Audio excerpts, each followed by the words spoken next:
Good afternoon and welcome to Emory University's Goizueta Business School. On today's web chat, we'll be comparing our top-ranked executive MBA programs, the Weekend and Modular MBA for Executives. I'm Julie Barefoot. I'm the Associate Dean of Admissions for our MBA programs, and I'm joined by Wendy Sung, who is in charge. She's the Associate Dean for our Executive MBA programs and our Evening MBA program. And we're here.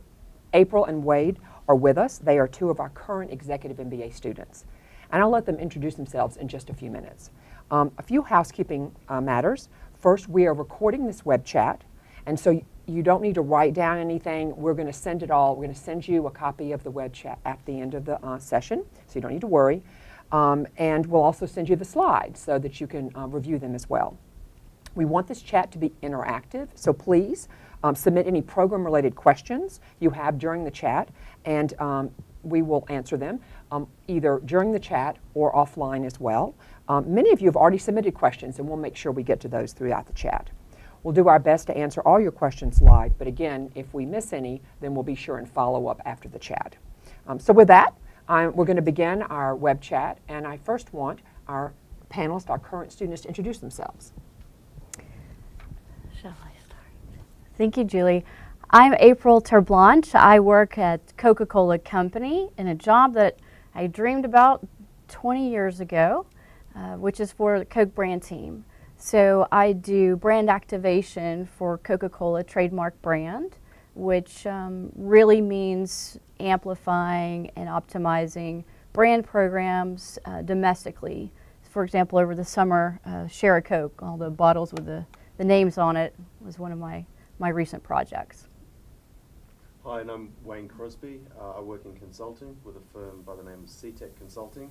I've been doing consulting for just over a year, something that I've long wanted to do, having spent most of my career in corporate life, predominantly in the oil and gas industries.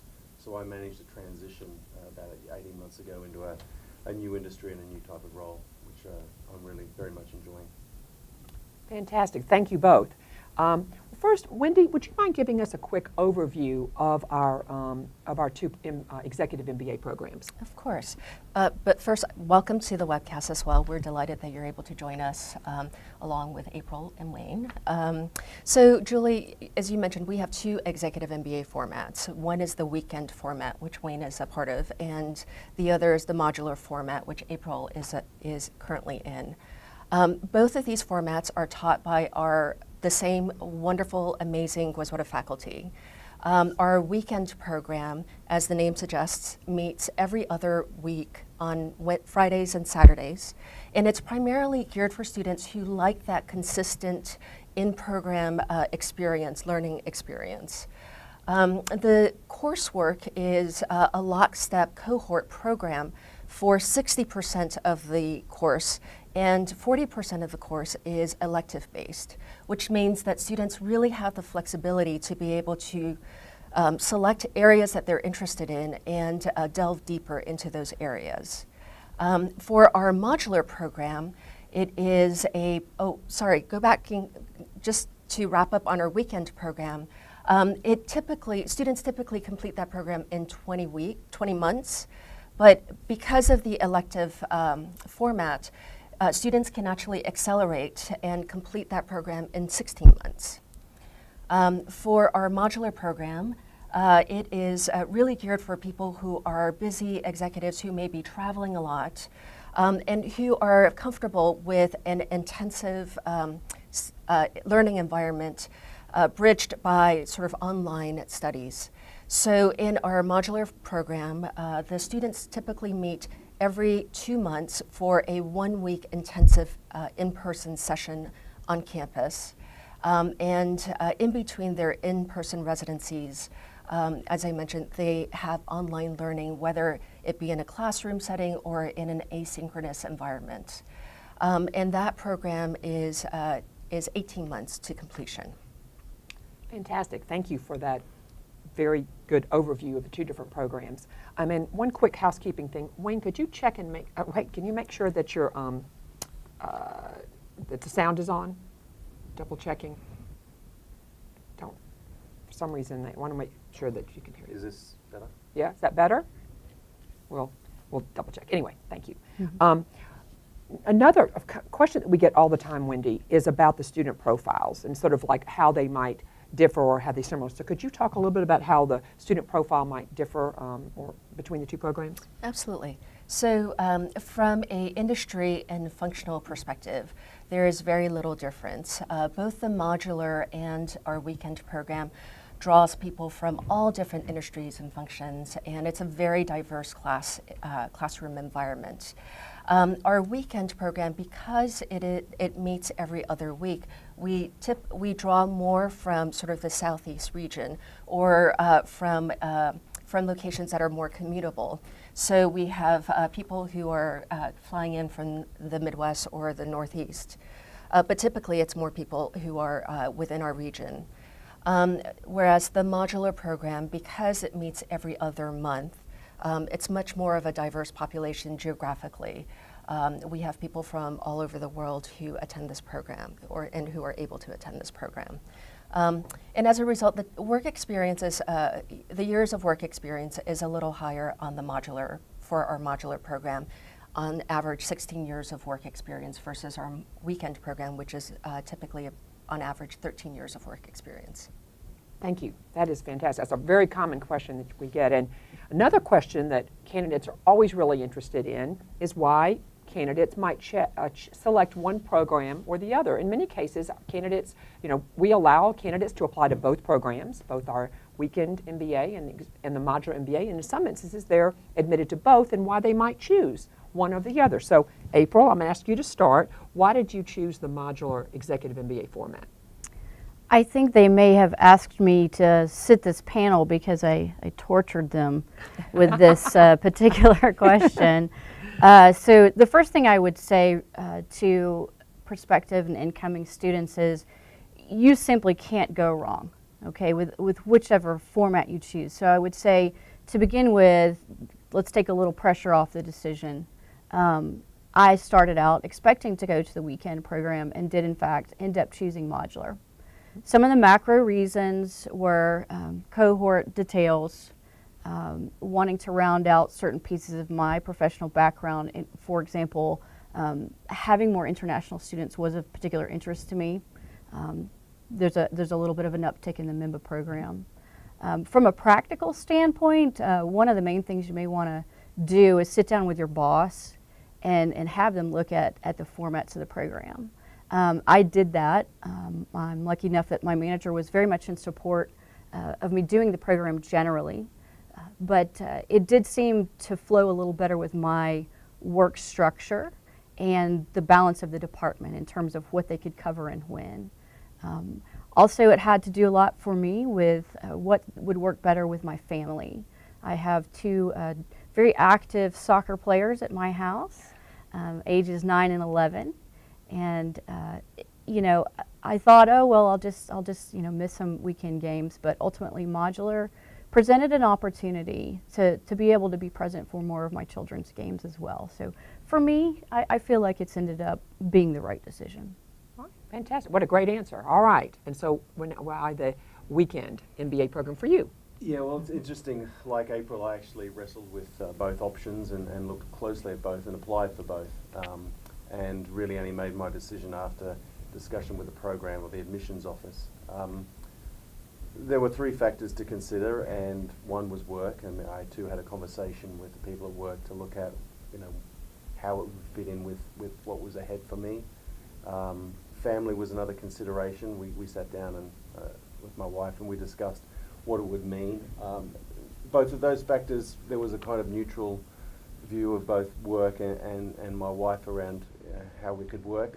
The defining factor for me was around personal fit, and it actually came. I guess the insight came from a conversation with the program office.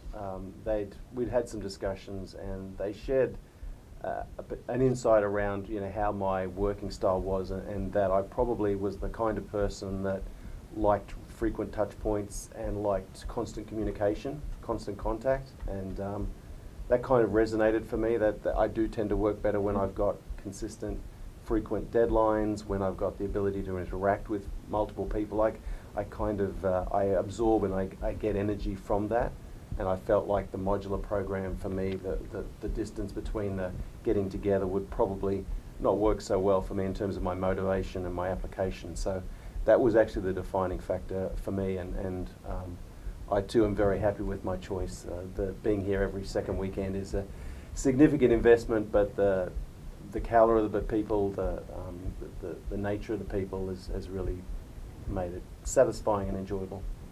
Well, that's great. Thank you both. And, you know, it's very rewarding to hear that, you know, that these candidates through the process, our students, really gained information and support from both the admissions team, but also the program office. And so I hope you heard that we, you know, part of this journey in terms of the application process is to help you, you know, help prospective students find the right match. And so, and we work closely together to help make that happen. So Wendy, can you tell us a little bit about how the curriculums might differ between the weekend and the modular? Sure. So as I mentioned earlier, for the weekend program, 60% of the curriculum is core and 40% of the curriculum is electives. Both of the programs have a very strong focus on general management, foundational business skills, along with leadership and team development. But with the WEMBA program, with our weekend program, because you have options with electives, you can choose the type of courses that you'd like to pursue. So if you wanted to do a deeper dive in finance, you can do that, or in leadership, or in strategy, or in healthcare, you can do that in the weekend program. In the modular program, the program itself is a lockstep program. So the students are taking the same classes. There is more of a focus on leadership classes in that program, but as part of the program, you still have access to 2 electives. So you can augment the lockstep format of the curriculum with doing a deeper dive in a particular area that you might be interested in. Oh, great, thank you. And question we always get is cost. Is there a difference in cost between the 2 formats? No, there isn't. The cost is exactly the same for the 2 programs, and there is also, and if you are traveling from out of state, or even if you would like to stay at the hotel here on campus, you can do that, and that is an element that's available to both programs as well. Fantastic. And getting back to our students, how much time does it require for you to be out of the office? And April, maybe you'll start and just talk about that, and and how does the distance portion versus the campus, being on campus, and how do you work that with your schedule? Sure. So for the modular program, holistically it takes you 18 months to complete it. And over the course of those 18 months, you do a series of 7, I think 8, depending if you count the on-site as well as the trips, if you count all of them. So when you're in residence, that typically will take place from a Sunday all the way through a Saturday. So, it allows you to just take 1 full week of work off and then have a break of a few months typically before you have the next residency. That being said, let's be clear, you're doing a lot of schoolwork. In between the residents. Yes. Yeah, let's be clear about that. Yes, so, speaking to other current students was another way to kind of understand, similar to what you said in terms of learning style. I was almost the opposite, I think. I like to really, a lot of this content I knew for me I was going to have to really mull it over, and I wanted to absorb it deeply. And so for me, sometimes private study can facilitate that in a more organic manner for me. But that's what it looks like. And so it's really important, I'll say this, please listen to me if you're going to do the MBA program. It is very important that you have prep, that you have done your prep work before you come on campus. If you have, it is a really, really enjoyable, rewarding experience, just amazing. If you haven't, it's a little terrifying that week. Our professors are demanding. That's what you're. They have high Let's just say it's expectations. rigorous. So, but truly, the content is very, very dense because you're squeezing in a lot, and so you have to have done that pre-work to really get a maximum experience out of it. Great advice.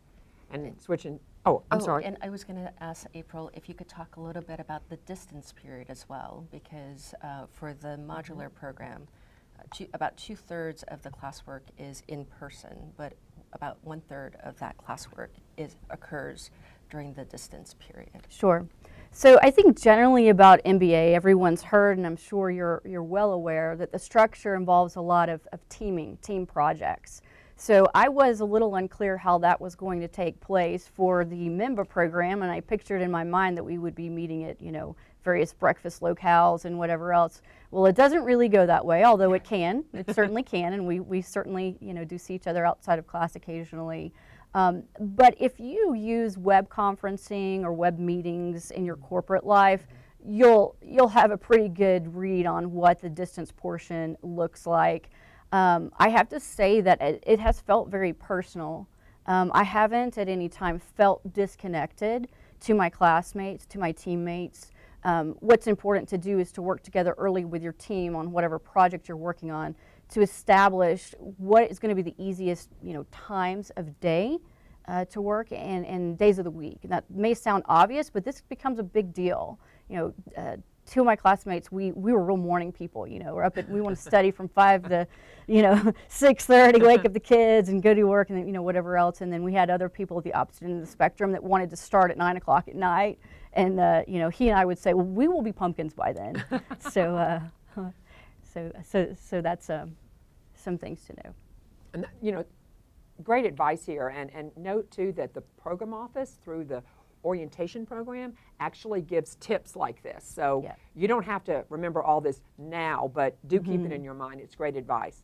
All right, so switching to the weekend, talk to us a little bit about what the demands are on your time between the weekends, excuse me. Yeah, so I'm here almost every fortnight, every Friday and Saturday, from dawn till dusk. It starts early and it's a long day. So they're well-packed days.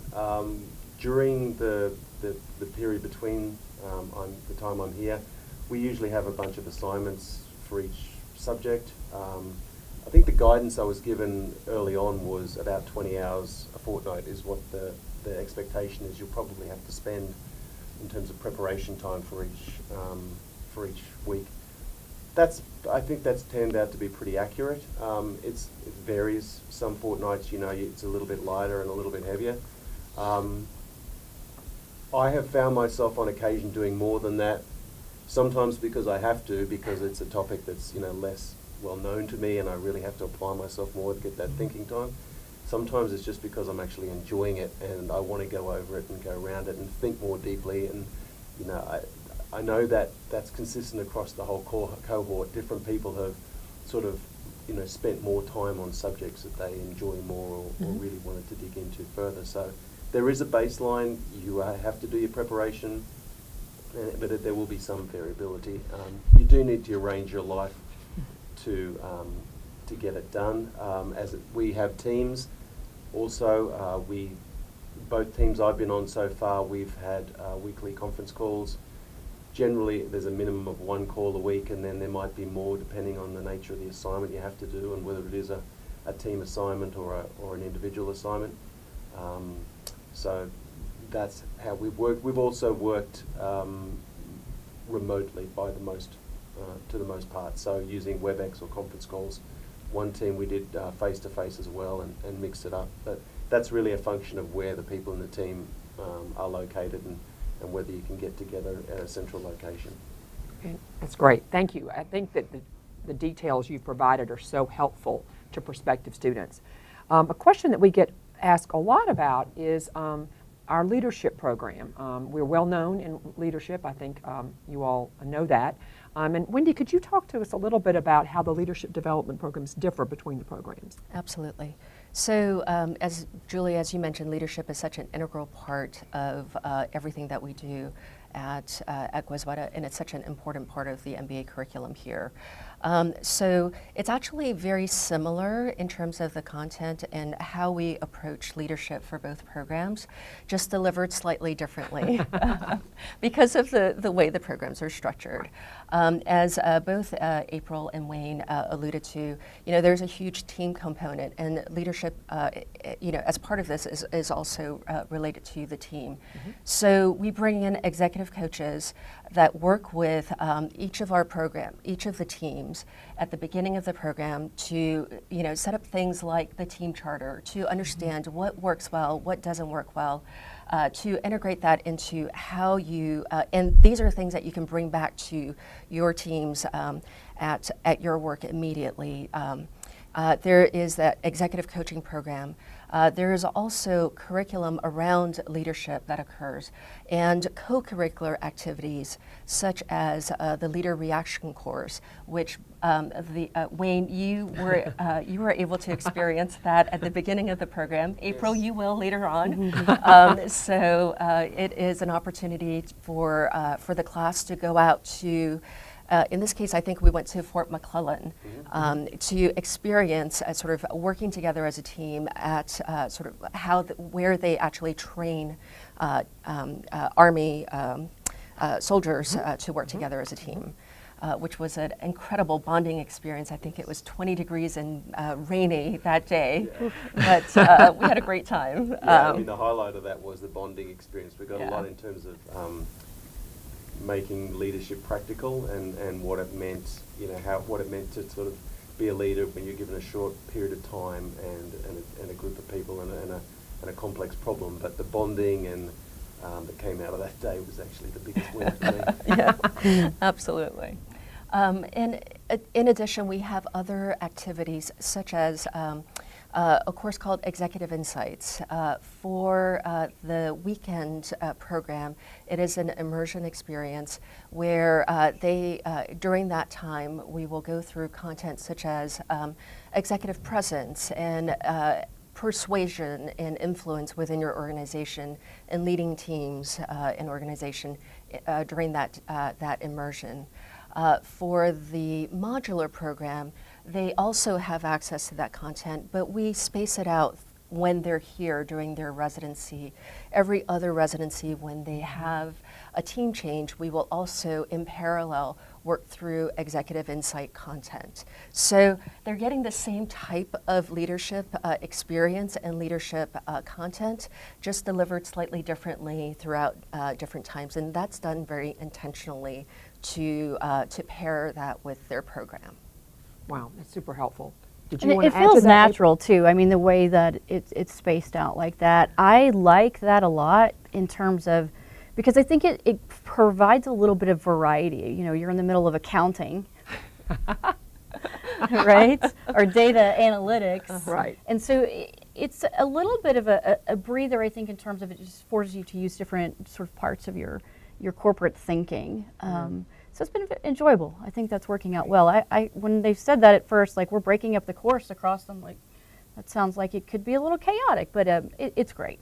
Yeah, well, great. I think that our faculty and the program office are very thoughtful in how they think through these academic issues. So terrific. A question that we often get is about travel experiences and academic immersion. So could you talk a little bit about what those opportunities exist in the programs? Absolutely. So for both programs, there is a global immersion trip.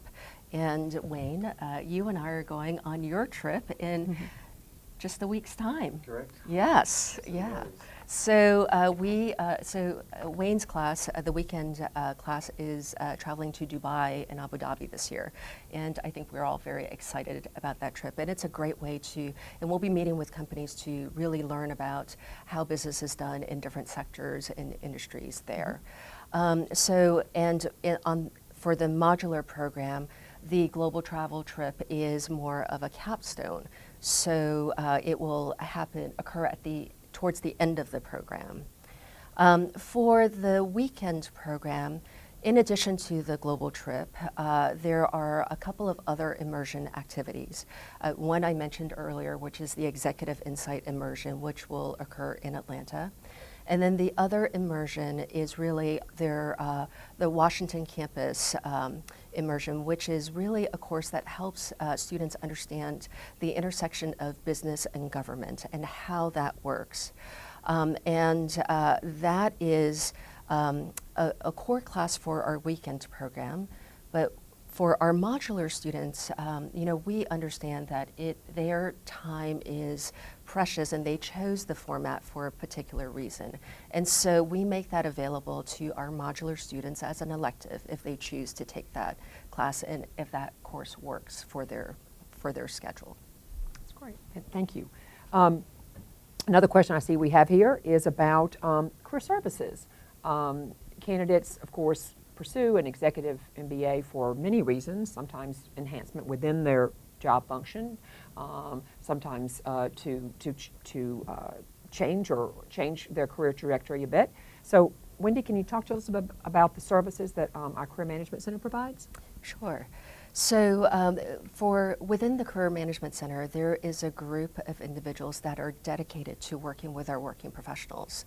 And those coaches are available to our students when they're in programs. So, and as well, they're available to them remotely. So they will hold sessions, in Bucket or wherever, or have consults via Skype or what have you. But the services are really consistent across both programs. There are quite a few workshops associated with branding and helping your presence, as well as if you are pursuing a job search, there are services really that help you with that as well. Our career services team is exceptional, and they really try to link engage the corporate world with our students as much as possible, to the extent that there is time in the program. For example, this morning we had a consulting firm here meeting with our students just to have breakfast, and so that they can learn a little bit more about the firm, and the firm can learn a little bit more about our students. But I'm going to also pass it along to April and Wayne. Have either of you engaged with career services thus far? So I have. I changed role and joined the sort of consulting business only about 18 months ago. So I'm new to my role, and so for me starting the program wasn't about initiating a job search and looking for a change within the course of the program. It was more about creating options for what followed. But I have engaged the program course, the office, and they've seen this before. They're kind of accommodating, they understand the situation. They saw reason to continue to have a conversation, which I thought was great. I wasn't just going to be sort of put in the corner and left alone. So yeah, we're having a couple of discussions that are in the schedule to go through what I'm looking for in terms of progression within my own firm, as well as opportunities that might be out there. They're also quite aware of the fact that as mature students we have needs which are a little bit more unique.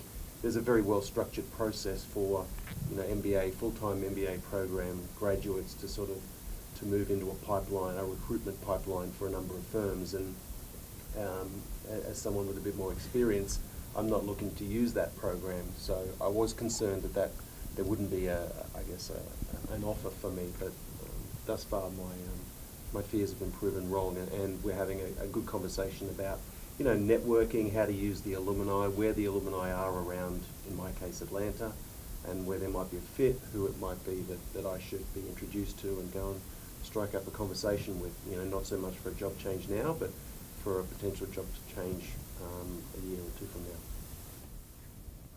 Well, along those lines, what are if someone is looking to shift industries or things like, is there one program that you think is better for them than another? What are your thoughts?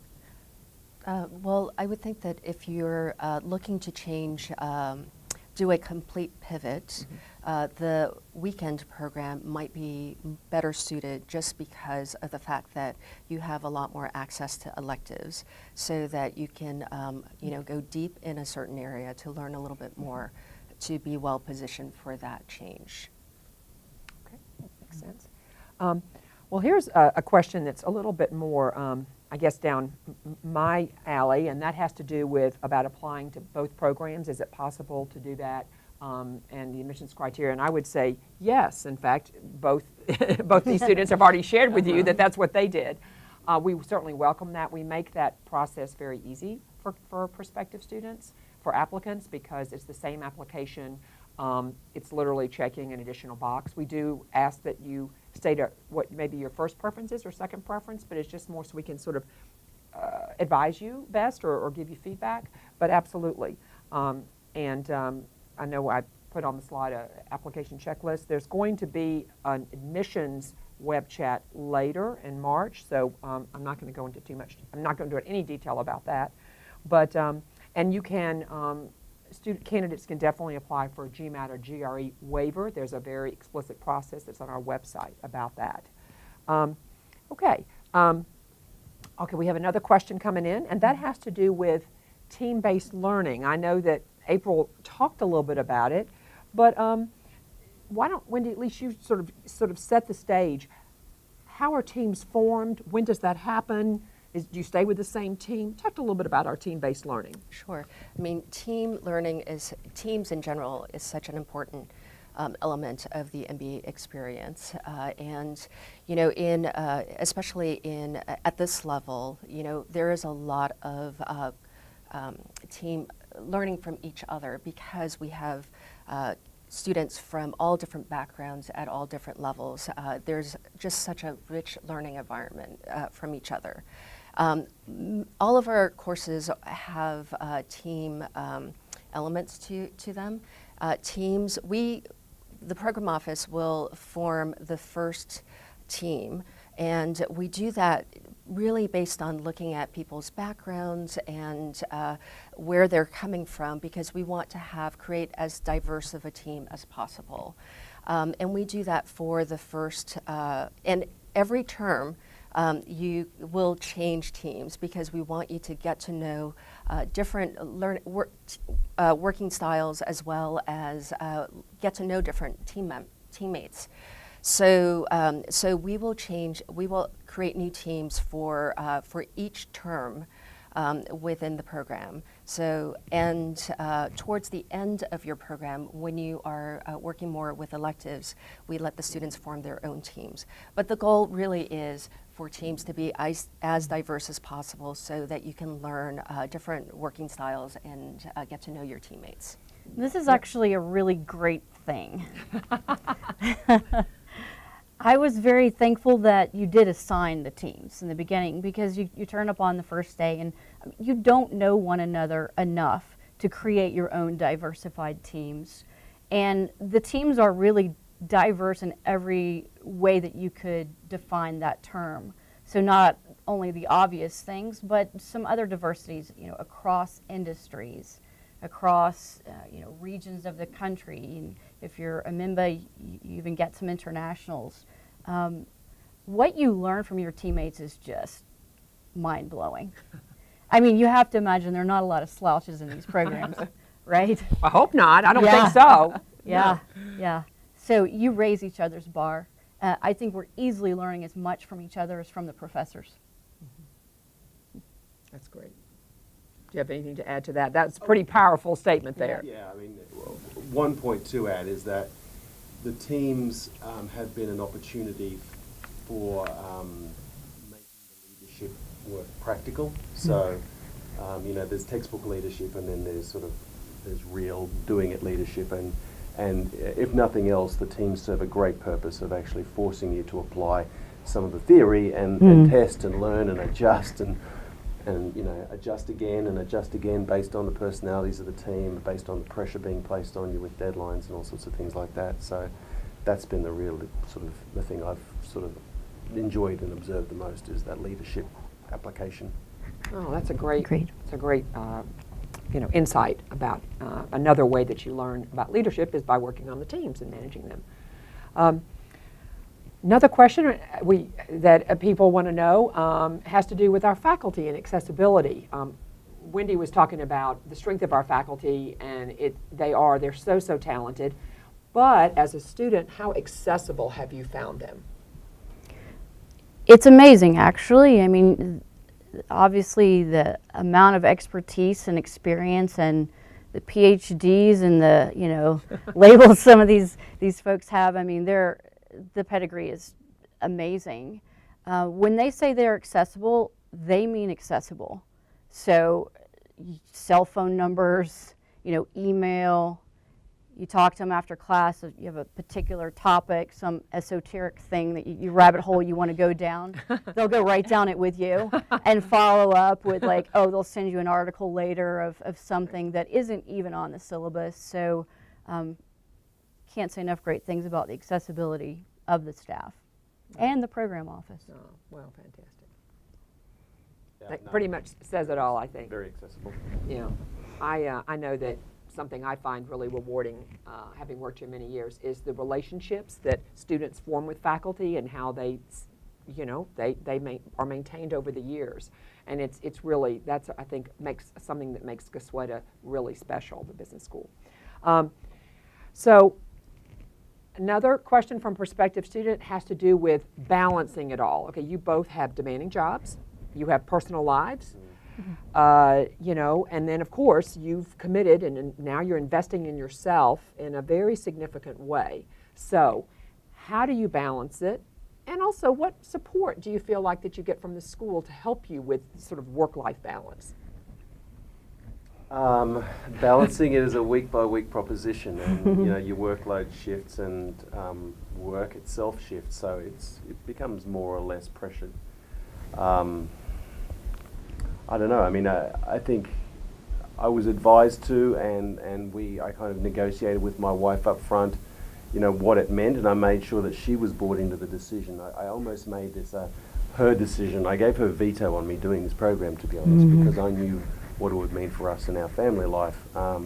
So that I think that's kind of was a good foundation. But yeah, I mean, I think you just adjust. I mean, you make choices as you go along. One week you think I really like to do this to another.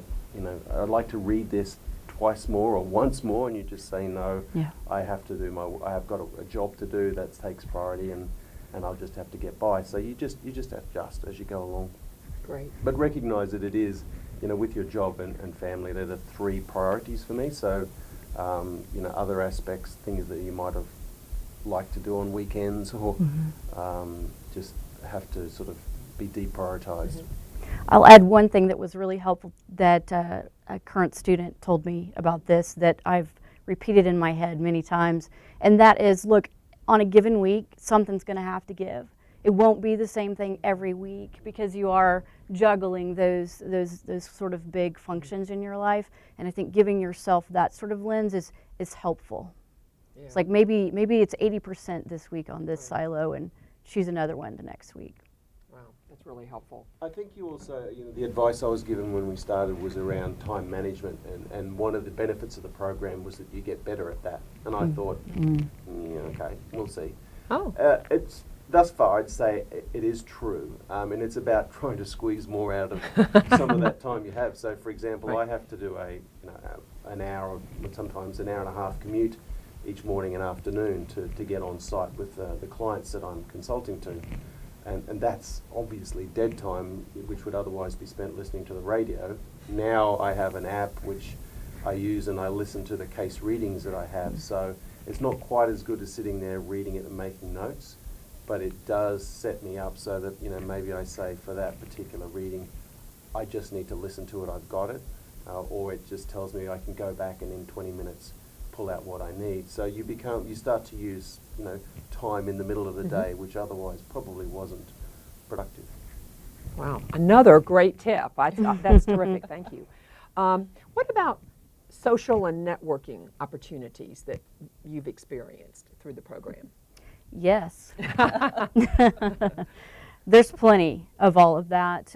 One of the things that you might not expect. You would expect to network and socialize with your immediate cohort group, but there's a lot of cross-pollination. So between the WIMBAs and the MIMBAs, between the 18s and the 19s, and you know, for you guys it'll be the 2020s and whatever else.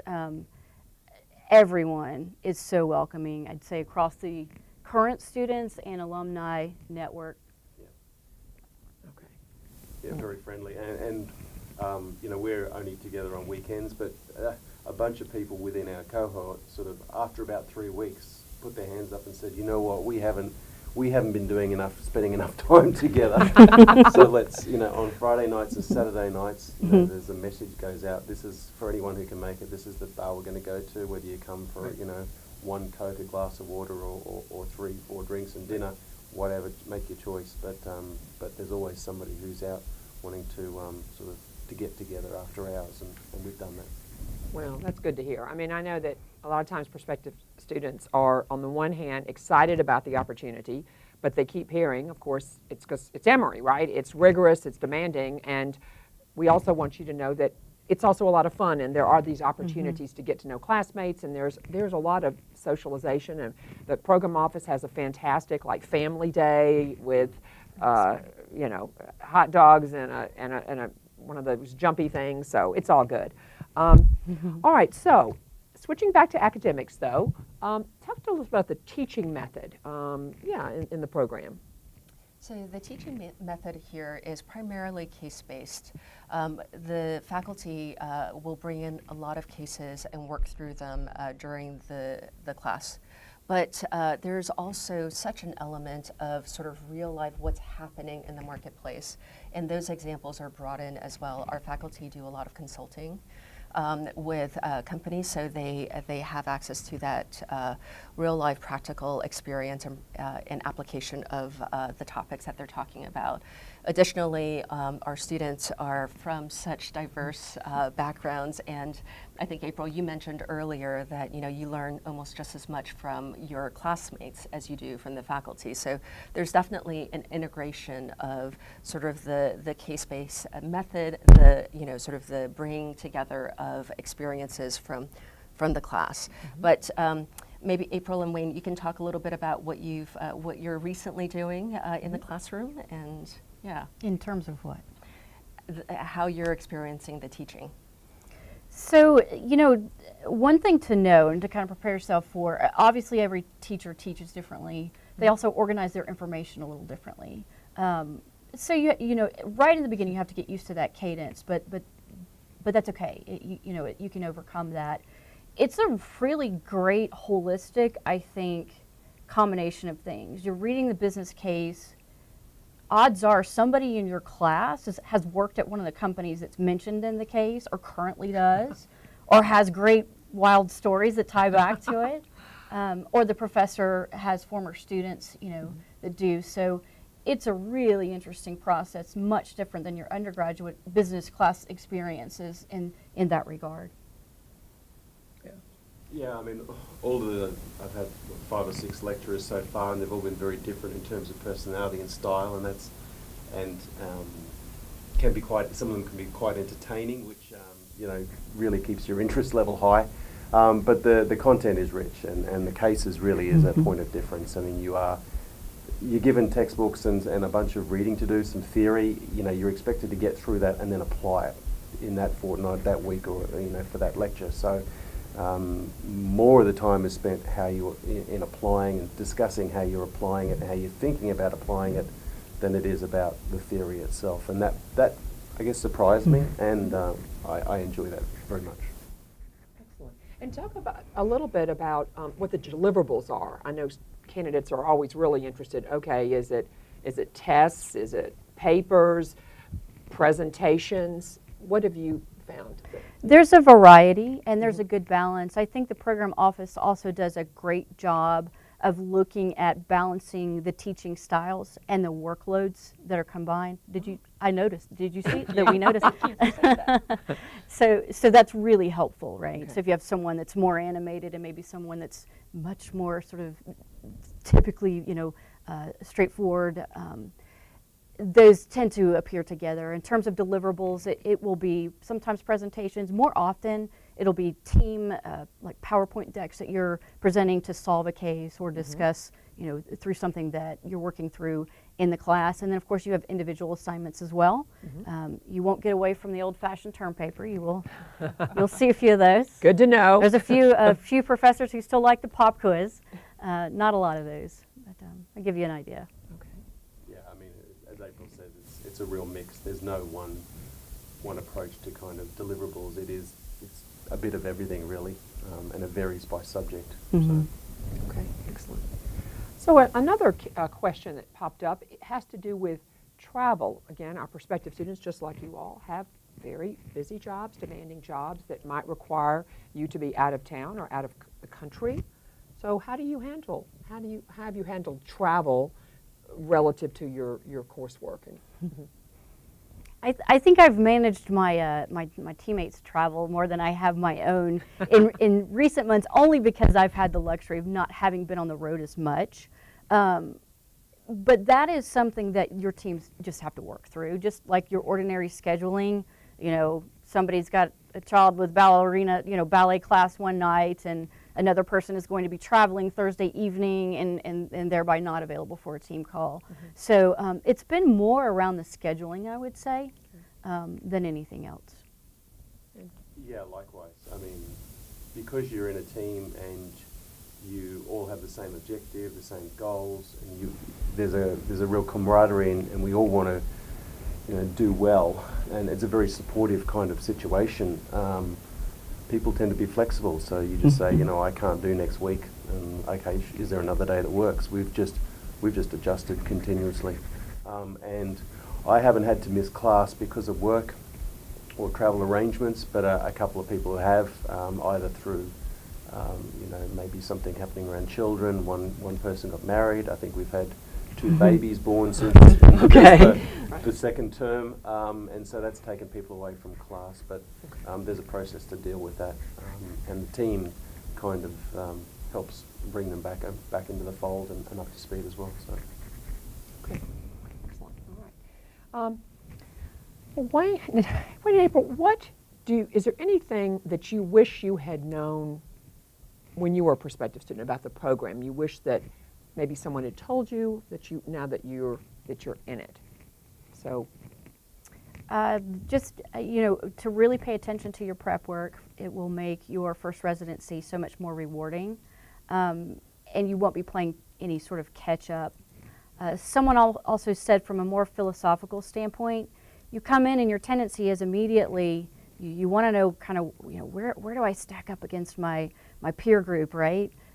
If you're here, you deserve to be here, and you're going to work so hard for yourselves and for each other. So I think, you know, just knowing going in that you do form really tight camaraderies, and you sort of help each other out. When schedules get too busy, you pick up and maybe take a little more of the work, or do something ahead if you know you're going to have to be traveling. But those things would have been helpful. The app that that you mentioned is like, it's solid gold. So a lot of people use that. And then I think maybe thinking ahead as to whether or not you prefer reading online or reading a hard copy book, because you'll need to make that decision for each of your courses and each of the books. And there seems to be a strong, you know, that's a polarizing topic. that's so interesting. But yeah, you know, these are, our students have given you such practical advice, right? I wouldn't have thought about that, but you're absolutely right. Some people want to read online, and some people still like a book. All right, Wayne, how about you? Which you've known? I can't. Probably the only thing I think of was that, you know, there will be you'll feel really pressured sometimes and less pressured others. And you know, when you're feeling less pressured, just know that, you know, to enjoy that, and that you're going to have to ramp it up in the next week or next fortnight or next month.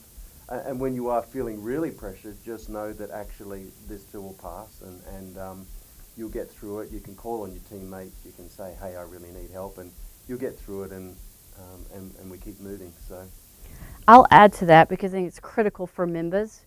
When you have that sort of slower time, you must use it, like resist the tendency to, right? So really, truly though, to get ahead on work when things are a little bit slower really helps that program work.